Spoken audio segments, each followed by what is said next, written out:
No salão principal de um prédio histórico em Belo Horizonte, um mural inacabado permaneceu intocado por décadas, cores vivas interrompidas bruscamente, como se a mão da artista tivesse parado no tempo. Era 1987 e ninguém jamais voltou a ver Cláudia Vieira. O cheiro de tinta a óleo ainda pairava no ar quando os primeiros raios de sol de outubro atravessaram as janelas altas do Palacete Santos Dumont, no centro da capital mineira.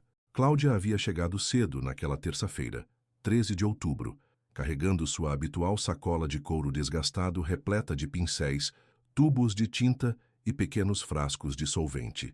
Seus passos ecoaram pelos corredores vazios do edifício centenário, que passava por uma ambiciosa restauração cultural. Aos 29 anos, Cláudia Vieira já era reconhecida como uma das muralistas mais talentosas de Minas Gerais. Seus trabalhos enfeitavam paredes de escolas públicas, centros culturais e prédios históricos em cidades como Ouro Preto, Tiradentes e Diamantina.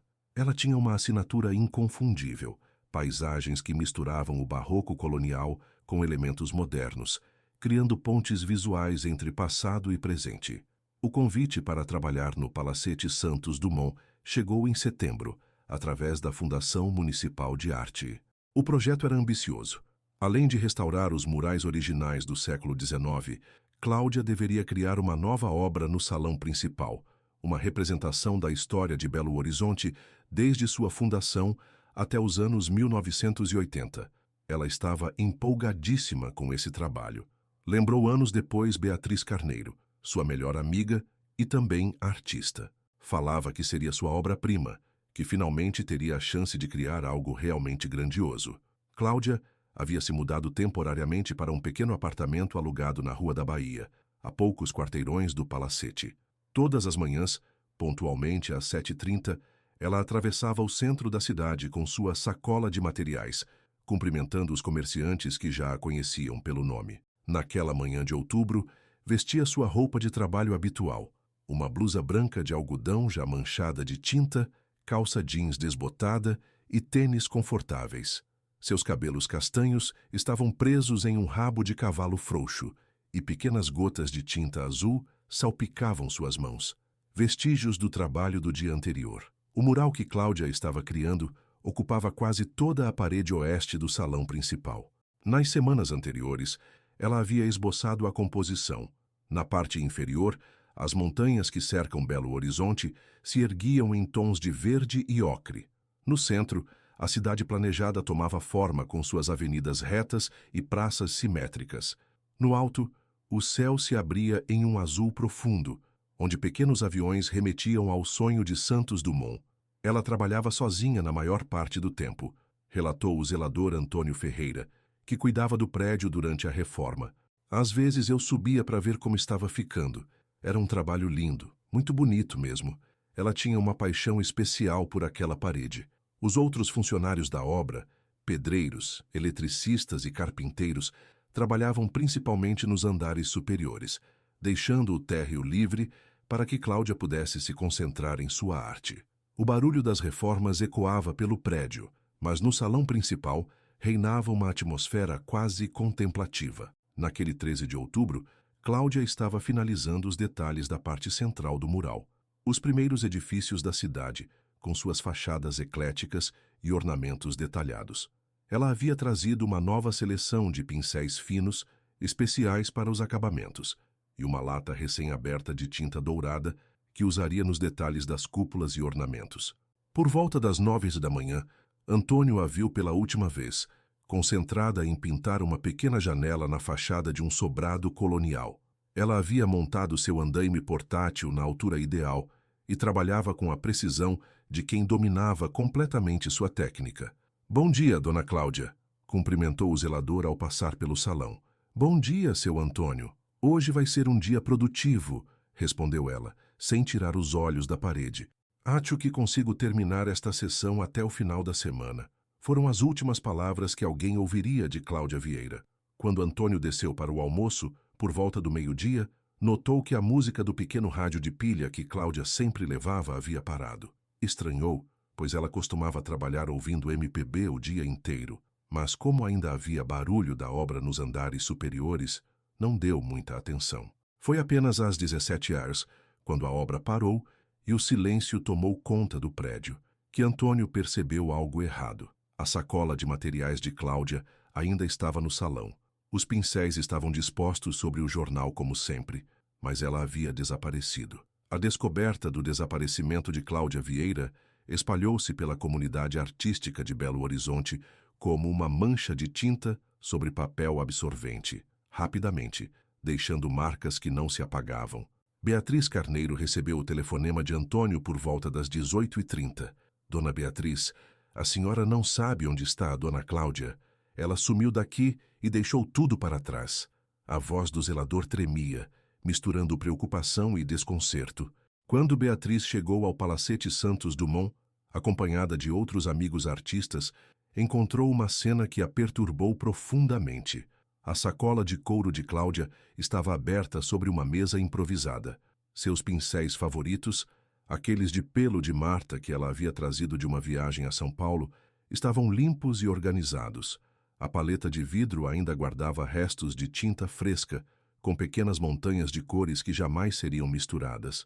Era como se ela tivesse saído para tomar um café e fosse voltar a qualquer momento, descreveu Beatriz anos depois, ainda com a voz embargada. Mas Cláudia jamais deixaria seus materiais assim, expostos.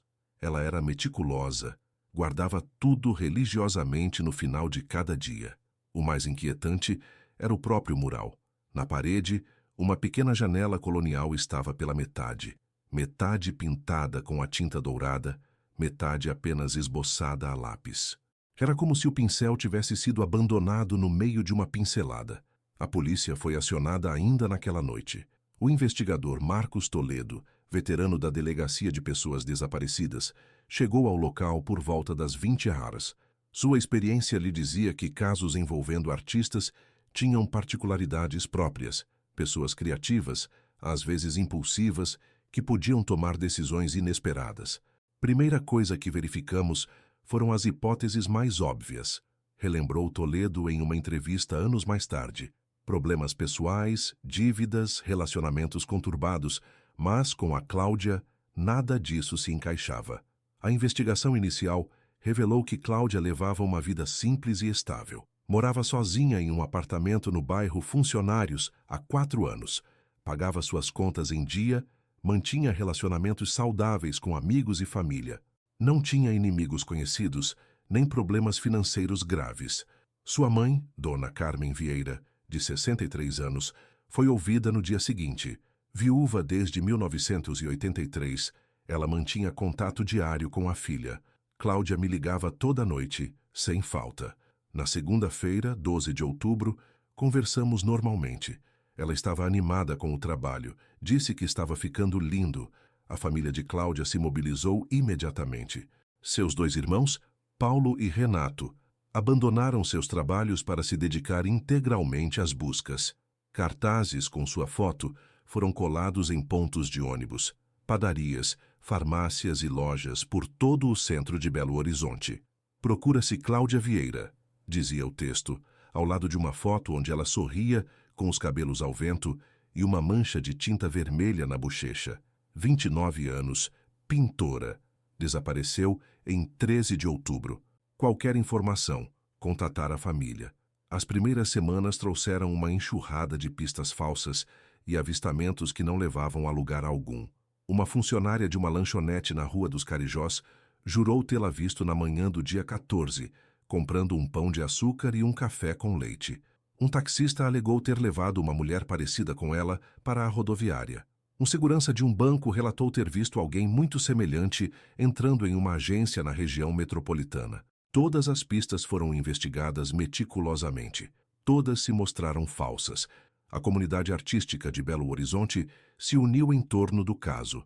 Galerias organizaram exposições em memória de Cláudia, mesmo sem saber se ela estava morta ou apenas desaparecida. O Museu de Arte da Pampulha dedicou uma sala inteira aos seus trabalhos anteriores. Aqueles murais espalhados por Minas Gerais se tornaram, de repente, relíquias preciosas de uma artista que talvez nunca mais pintasse. Ela era uma pessoa querida por todos, lembrou o crítico de arte Mário Andrada, que acompanhou de perto a carreira de Cláudia. Não tinha temperamento de estrela, era generosa com os outros artistas, sempre disposta a ensinar técnicas para os mais jovens. Seu desaparecimento deixou um vazio na cena cultural da cidade. Os meses se arrastaram sem novidades concretas. A polícia explorou diversas hipóteses: sequestro, mas não houve pedido de resgate; fuga voluntária, mas ela não levou nenhum pertence pessoal; acidente, mas não foram encontrados vestígios; crime passional, mas ela não tinha relacionamentos conturbados. O Palacete Santos Dumont permaneceu com as obras paralisadas durante 3 meses. O mural inacabado de Cláudia se tornou uma espécie de santuário improvisado. Amigos e admiradores deixavam flores ao pé da parede, pequenos bilhetes de esperança, velas que Antônio acendia religiosamente todas as noites. Eu tinha certeza de que ela ia voltar, confessou o zelador anos depois. Ficava esperando ouvir os passos dela no corredor, aquele barulho da sacola batendo na perna while ela subia as escadas. Demorei mais de 1 ano para aceitar que ela não ia mais aparecer. No final de 1987, a Fundação Municipal de Arte tomou a dolorosa decisão de contratar outro muralista para concluir a obra. Mas quando o novo artista chegou para avaliar o trabalho, algo inesperado aconteceu. Ninguém conseguia continuar pintando sobre a arte de Cláudia. Era como profanar algo sagrado, explicou o muralista Fernando Santos, contratado para finalizar o projeto. Aquela parede tinha uma energia própria. Era a alma da Cláudia impressa na tinta. Eu não conseguia nem encostar o pincel. A solução encontrada foi delicada. O mural de Cláudia seria preservado exatamente como estava, inacabado, e as demais paredes do salão receberiam outras obras. Uma placa de bronze foi instalada no local, em memória de Cláudia Vieira, artista cujo talento permanece vivo em suas obras. Conforme 1988 avançava, as esperanças da família começaram a se transformar em uma dor surda e constante. Dona Carmen desenvolveu o hábito de visitar o palacete toda segunda-feira, sempre no mesmo horário em que Cláudia costumava chegar para trabalhar. Sentava-se em uma cadeira de plástico que Antônio reservava especialmente para ela e ficava contemplando o mural inacabado. Eu conversava com ela através da pintura, revelou Dona Carmen anos depois. Sabia que minha filha estava ali, de alguma forma, nas cores, nos traços, naquela janelinha dourada que ela nunca terminou de pintar. O caso oficialmente permaneceu aberto, mas na prática foi sendo gradualmente esquecido pelas autoridades. Novos crimes surgiam, novas prioridades tomavam conta da delegacia. O nome de Cláudia Vieira foi se apagando dos relatórios policiais, permanecendo vivo apenas na memória de quem a amava. O tempo, esse artista invisível que modifica todas as obras, pintou suas próprias camadas sobre a memória de Cláudia Vieira. Em 2012, 25 anos após seu desaparecimento, Belo Horizonte havia se transformado em uma metrópole moderna, mas o Palacete Santos Dumont permanecia como uma cápsula do tempo, guardando segredos entre suas paredes centenárias. A nova geração de restauradores que chegou ao Palacete naquele início de 2012 não conhecia a história de Cláudia. Para eles, o mural inacabado no salão principal era apenas uma curiosidade artística, uma obra incompleta que deveria ser incorporada ao projeto de revitalização cultural do centro histórico. Marina Fonseca, de 34 anos, especializou-se em restauração de patrimônio histórico na Universidade Federal de Minas Gerais. Quando assumiu a coordenação técnica da nova reforma do Palacete, sua primeira preocupação foi catalogar e preservar todas as intervenções artísticas presentes no edifício.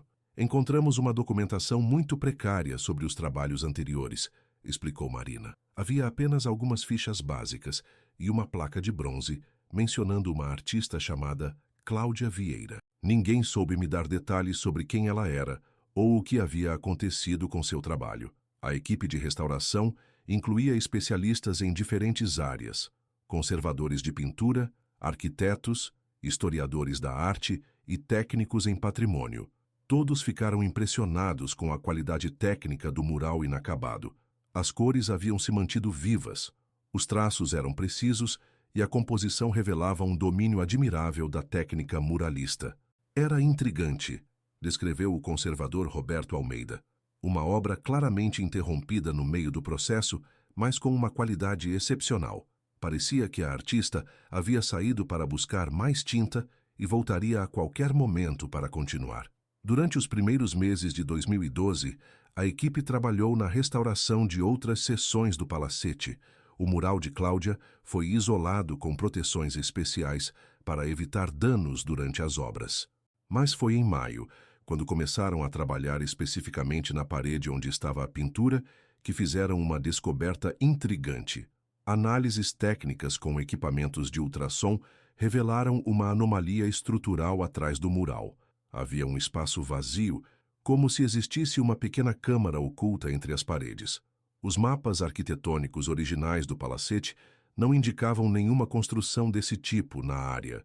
Inicialmente, pensamos que poderia ser um duto de ventilação antigo ou um compartimento para instalações elétricas, explicou o arquiteto responsável, Carlos Mendoza. Mas as dimensões não batiam com nenhuma funcionalidade técnica conhecida. A descoberta gerou um debate técnico na equipe. Alguns membros defendiam que o espaço deveria ser investigado antes de prosseguir com a restauração. Outros argumentavam que qualquer intervenção poderia danificar irreversivelmente o mural de Cláudia. Marina decidiu buscar mais informações sobre a artista desaparecida. Foi quando descobriu, nos arquivos da Fundação Municipal de Arte, uma pasta amarelada contendo recortes de jornal, fotografias e relatórios policiais sobre o caso. A história de Cláudia Vieira emergiu das páginas empoeiradas como uma tinta que volta à superfície depois de décadas escondida. Foi um choque emocional imenso, relembrou Marina. Descobrir que aquele mural não estava apenas inacabado, mas havia sido interrompido por um desaparecimento misterioso, mudou completamente nossa perspectiva sobre o trabalho. A equipe decidiu entrar em contato com a família de Cláudia.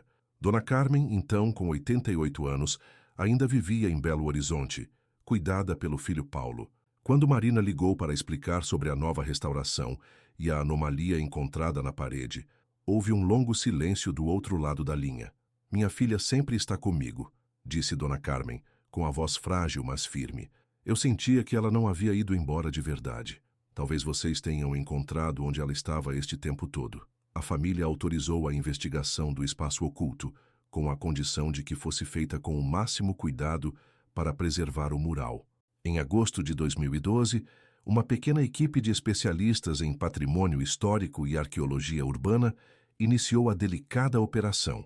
O primeiro passo foi fazer uma abertura mínima na parte inferior da parede, onde o mural estava apenas esboçado a lápis.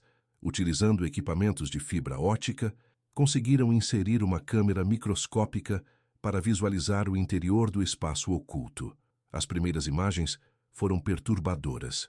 O espaço era maior do que imaginavam, aproximadamente 2 metros de altura, 1,5 metro de largura e cerca de meio metro de profundidade. Havia objetos no interior, pedaços de madeira, fragmentos de tecido, algo que parecia ser metal corroído. Quando vimos aquelas imagens, todos nós soubemos instintivamente o que havia acontecido, contou Roberto Almeida. Não era mais uma questão técnica de restauração. Era um caso policial que havia ficado sem solução por 25 anos. A Polícia Civil foi imediatamente acionada. O investigador responsável, delegado Fernando Carvalho, chegou ao palacete acompanhado de peritos em antropologia forense e especialistas da polícia científica. A operação de abertura da parede foi planejada como se fosse uma escavação arqueológica. Cada movimento registrado, cada fragmento catalogado. No dia 15 de agosto de 2012, uma quarta-feira cinzenta de inverno, a parede foi cuidadosamente aberta. No interior da câmara oculta, protegidos da umidade e do tempo por uma sorte geológica, estavam os restos mortais de Cláudia Vieira. Junto aos ossos, os investigadores encontraram objetos que confirmaram a identidade. Um colar de prata com um pingente em formato de pincel, presente que Beatriz havia dado a Cláudia no seu aniversário de 28 anos. Uma pulseira de couro artesanal que ela costumava usar. E mais emocionante, sua paleta de pintura pessoal, aquela pequena placa de vidro onde misturava suas cores, agora corroída, mas ainda reconhecível. Foi como encontrar uma cápsula do tempo, descreveu a perita Luciana Santos. Os objetos estavam preservados de uma forma quase miraculosa. A paleta ainda tinha vestígios de tinta seca, exatamente nas mesmas cores que ela estava usando no mural. A descoberta foi divulgada pelos meios de comunicação de Minas Gerais como o mistério da pintora desaparecida, resolvido após 25 anos. Dona Carmen, já com a saúde frágil, foi informada com delicadeza pela família. Sua reação surpreendeu a todos. Agora eu posso descansar, disse simplesmente.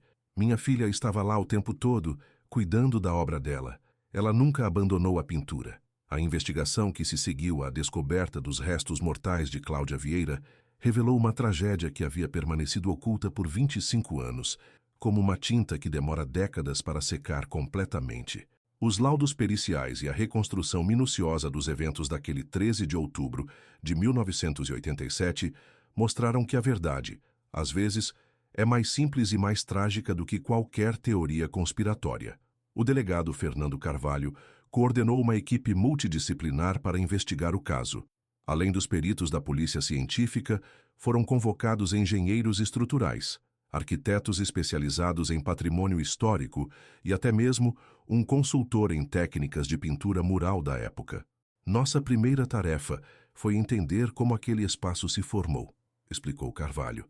Não havia registros arquitetônicos de uma câmara naquela localização, o que indicava que ela se criou acidentalmente. A análise estrutural do palacete revelou que o edifício, construído em 1889, havia passado por várias reformas ao longo de sua história. Na década de 1920, foram feitas alterações significativas no sistema de ventilação e instalações elétricas. Durante esses trabalhos, foi criado um espaço técnico atrás da parede do salão principal, uma área de cerca de 2 metros quadrados destinada a abrigar dutos e fiação. Com o tempo, esse espaço foi esquecido, explicou o engenheiro estrutural Marco Antônio Silva. As reformas posteriores acabaram selando os acessos originais. Ele ficou como uma cavidade oculta na estrutura do prédio. A reconstrução dos eventos daquele dia fatal começou com o depoimento de Antônio Ferreira, o zelador, então com 73 anos. Mesmo depois de tanto tempo, sua memória permanecia nítida sobre os detalhes daquela manhã. A dona Cláudia estava trabalhando na parte central do mural, numa altura média. Ela tinha montado o andaime portátil na posição certa e estava usando aqueles pincéis fininhos para fazer os detalhes das janelas, relembrou Antônio. Lembro que ela comentou sobre ter ouvido uns estalos na parede durante a semana anterior, mas não demos importância. Prédio antigo sempre faz barulho. Os peritos descobriram que a parede onde Cláudia trabalhava havia desenvolvido uma fissura estrutural invisível a olho nu. A umidade acumulada ao longo de décadas, combinada com as vibrações das obras de reforma nos andares superiores, havia enfraquecido progressivamente a argamassa que vedava o espaço técnico abandonado. Foi uma combinação fatal de fatores, explicou o engenheiro Silva. A parede estava estruturalmente comprometida e a pressão exercida pelo andaime de Cláudia acabou funcionando como o gatilho final. A análise dos fragmentos encontrados na câmara oculta permitiu reconstruir a sequência exata dos acontecimentos. Por volta das 10h30 da manhã de 13 de outubro de 1987, enquanto Cláudia pintava os detalhes de uma janela colonial, uma seção da parede cedeu repentinamente. O colapso criou uma abertura de aproximadamente 60 centímetros de largura por 80 centímetros de altura. Cláudia, que estava posicionada exatamente à frente da área afetada, foi sugada para dentro do espaço oculto pelo deslocamento de ar e pelos escombros. Ela caiu de costas dentro da câmara, detalhou a perita Luciana Santos, baseando-se na posição dos ossos encontrados. O impacto não foi fatal, mas a queda criou ferimentos que a impediram de se mover adequadamente. E o mais trágico, os escombros da própria parede bloquearam a abertura por onde ela havia caído. A tragédia se completou com uma série de coincidências cruéis. O barulho do colapso foi mascarado pelos ruídos das obras nos andares superiores. Os operários estavam usando martelos pneumáticos e serras elétricas, criando uma cacofonia que abafou qualquer grito de socorro que Cláudia possa ter dado. Ela ficou presa naquele espaço, ferida, possivelmente consciente por algumas horas, concluiu o laudo médico legal. A causa mortis foi asfixia, agravada por hemorragia interna, causada pelos ferimentos da queda. O mais perturbador da reconstrução foi descobrir que Cláudia havia tentado sinalizar sua presença. Entre os objetos encontrados na câmara estava um pequeno tubo de tinta vermelha que ela havia conseguido abrir. Nas paredes internas do espaço, os peritos encontraram marcas vermelhas, tentativas desesperadas de escrever ou desenhar algo que pudesse chamar atenção. Eram apenas borrões, nada legível, relatou a perita. Mas o fato de ela ter tentado usar a própria arte para pedir socorro é de uma beleza e tragédia simultâneas que ainda me emociona. A investigação também esclareceu por que o corpo não foi encontrado na época. Depois do colapso, a massa de argamassa e entulho que bloqueou a abertura se redistribuiu naturalmente, criando uma superfície quase lisa na parede. Quando a pintura de Cláudia secou completamente, alguns dias depois de sua morte, a tinta ajudou a camuflar ainda mais a área afetada. Para quem olhasse de fora, parecia que ela simplesmente havia parado de pintar, explicou o delegado Carvalho. A parede não mostrava sinais óbvios de colapso. Era como se o próprio mural tivesse se tornado o túmulo de Cláudia. Antônio Ferreira, ao ser questionado sobre por que não notou a alteração na parede, explicou que sua rotina era verificar apenas se as ferramentas e materiais estavam seguros. Eu olhava para ver se tinha ficado tinta aberta, se os pincéis estavam limpos. Nunca prestei atenção nos detalhes do desenho. Para mim era tudo muito bonito, mas eu não entendia de arte. A reinvestigação também revelou falhas na investigação original de 1987. A parede onde Cláudia trabalhava não havia sido examinada estruturalmente, apenas visualmente. Os investigadores da época concentraram seus esforços em hipóteses de fuga, sequestro ou crime, nunca considerando a possibilidade de um acidente dentro do próprio local de trabalho. Foi um erro de procedimento que custou 25 anos de dor para a família, admitiu o investigador Marcos Toledo, já aposentado em 2012. Deveríamos ter examinado cada centímetro daquele prédio, mas na época, a hipótese de acidente parecia menos provável que outras teorias. A revelação da verdade sobre o desaparecimento de Cláudia Vieira trouxe um encerramento doloroso, mas necessário para todos que haviam convivido com a incerteza durante 25 anos. Como uma pintura que finalmente recebe seu último traço, a história ganhou contornos completos, transformando mistério em memória e incerteza em paz. Dona Carmen Vieira faleceu em março de 2013, 5 meses após saber o destino da filha. Ela repetia sempre que agora podia ir embora tranquila, contou Paulo, seu filho. Disse que tinha certeza de que Cláudia estava em paz, porque havia sido encontrada exatamente onde queria estar, junto de sua arte. O funeral de Cláudia aconteceu em setembro de 2012, 25 anos após sua morte. A cerimônia reuniu centenas de pessoas no cemitério do Bonfim. Artistas, amigos, ex-colegas de universidade, pessoas que haviam admirado seus murais ao longo dos anos. Beatriz Carneiro, sua melhor amiga, carregou uma pequena paleta de vidro com tintas frescas, um símbolo de que a arte de Cláudia permanecia viva. Foi como se ela tivesse morrido 2 vezes, refletiu Beatriz durante o velório. Uma vez em 1987, quando desapareceu, e outra em 2012, quando finalmente pudemos nos despedir. Mas, de certa forma, ela sempre esteve presente através de suas obras. O Palacete Santos Dumont passou por uma transformação simbólica após a descoberta. A restauração do mural de Cláudia foi conduzida com um cuidado quase religioso. As partes danificadas pela abertura da parede foram restauradas com técnicas que respeitaram completamente o estilo e as intenções originais da artista. Marina Fonseca tomou uma decisão que surpreendeu a todos. Em vez de tentar completar o mural seguindo os esboços deixados por Cláudia, optou por preservá-lo exatamente como estava quando foi interrompido. Aquela janela dourada, pintada pela metade, se tornou o símbolo mais poderoso da obra, explicou. Completar seria apagar a história, seria fingir que a tragédia nunca aconteceu. A pequena janela colonial que Cláudia estava pintando quando morreu permanece até hoje metade dourada, metade esboçada a lápis.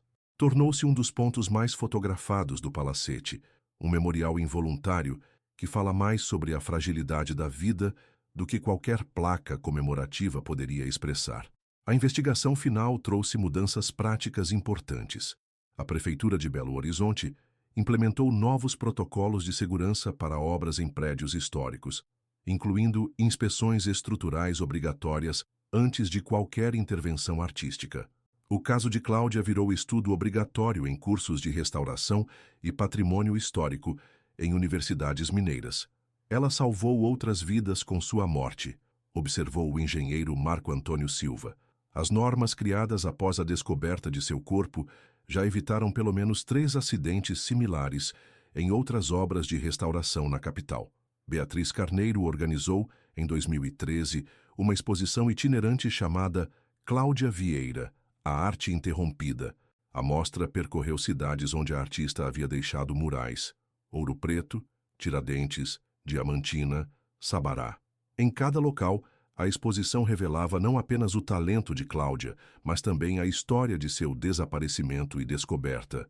As pessoas ficavam chocadas ao saber que aqueles murais lindos haviam sido pintados por alguém que morreu tão jovem e de forma tão trágica, relatou Beatriz. Mas também ficavam emocionadas ao perceber como a arte dela havia resistido ao tempo, permanecendo viva enquanto ela estava desaparecida.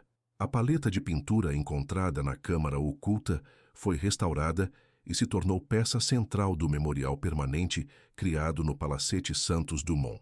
Análises químicas das tintas ressecadas revelaram detalhes fascinantes sobre as técnicas de Cláudia.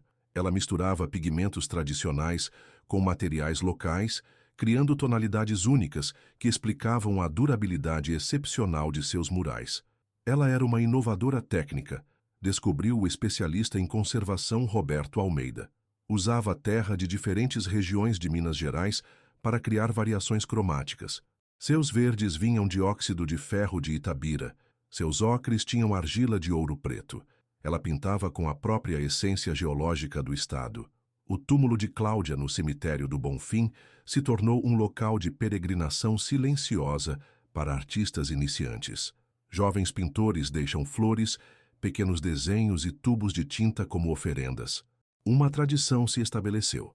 Todo 13 de outubro, aniversário de sua morte, estudantes de arte se reúnem no cemitério para pintar pequenos murais em homenagem à artista desaparecida.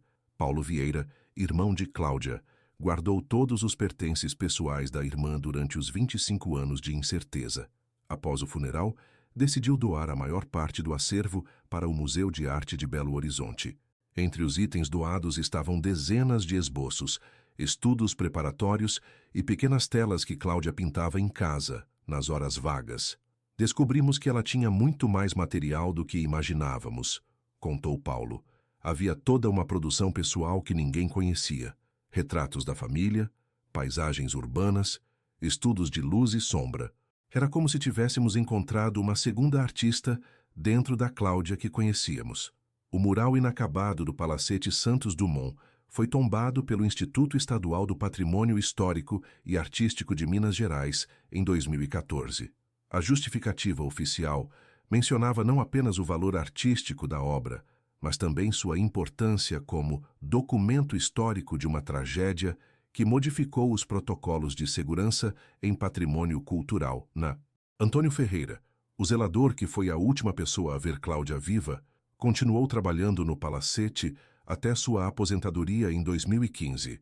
Desenvolveu o hábito de conversar diariamente com o mural, contando novidades sobre a cidade, comentando sobre os visitantes, mantendo viva uma intimidade que havia começado 28 anos antes. Eu sei que ela me escuta, dizia Antônio. Às vezes, quando o sol bate na tinta dourada daquela janelinha, parece que ela está me respondendo. Ela está tranquila agora.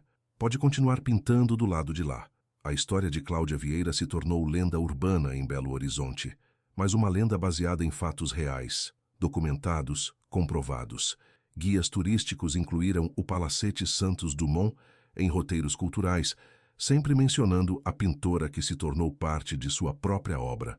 A frase, cunhada por um jornalista em 2012, capturou a essência poética da tragédia. Em 2017, no 30º aniversário do desaparecimento, foi lançado um documentário sobre o caso Cláudia, a artista das paredes eternas. O filme, dirigido por uma jovem cineasta mineira, intercalava depoimentos dos envolvidos com imagens dos murais espalhados pelo estado, criando um retrato comovente de uma vida interrompida, mas artisticamente imortal. A Cláudia nunca realmente desapareceu, conclui Beatriz Carneiro no documentário. Ela se transformou em suas próprias tintas. Virou parte permanente da paisagem cultural de Minas Gerais. Cada pessoa que para diante de um de seus murais está de alguma forma encontrando-se com ela. Hoje, quase 40 anos após sua morte, Cláudia Vieira é reconhecida como uma das muralistas mais importantes da história de Minas Gerais. Suas obras são estudadas em universidades, reproduzidas em livros de arte, protegidas como patrimônio cultural. O mistério de seu desaparecimento, finalmente resolvido, adicionou uma dimensão humana profunda ao seu legado artístico. O Palacete Santos Dumont permanece aberto à visitação pública. O mural inacabado continua exatamente como Cláudia o deixou naquela manhã de outubro de 1987. Uma janela colonial metade dourada, metade esboçada, simbolizando uma vida cheia de promessas que foi interrompida no meio de uma pincelada. Mas talvez o verdadeiro final da história de Cláudia Vieira não seja sua morte trágica, nem mesmo a descoberta dramática de seus restos mortais. O final verdadeiro está nas cores que ela deixou espalhadas pelas cidades históricas de Minas Gerais. Cores que continuam vivas, resistindo ao tempo, inspirando novas gerações de artistas a pegar seus pincéis e continuar pintando. Como escreveu o crítico de arte Mário Andrada na introdução do catálogo da exposição póstuma, Cláudia Vieira nos ensinou que a arte verdadeira nunca desaparece completamente. Pode ficar escondida por 25 anos atrás de uma parede, mas quando finalmente é descoberta, continua tão viva e impactante quanto no dia em que foi criada. Ela se tornou aquilo que todo artista sonha ser: eterna.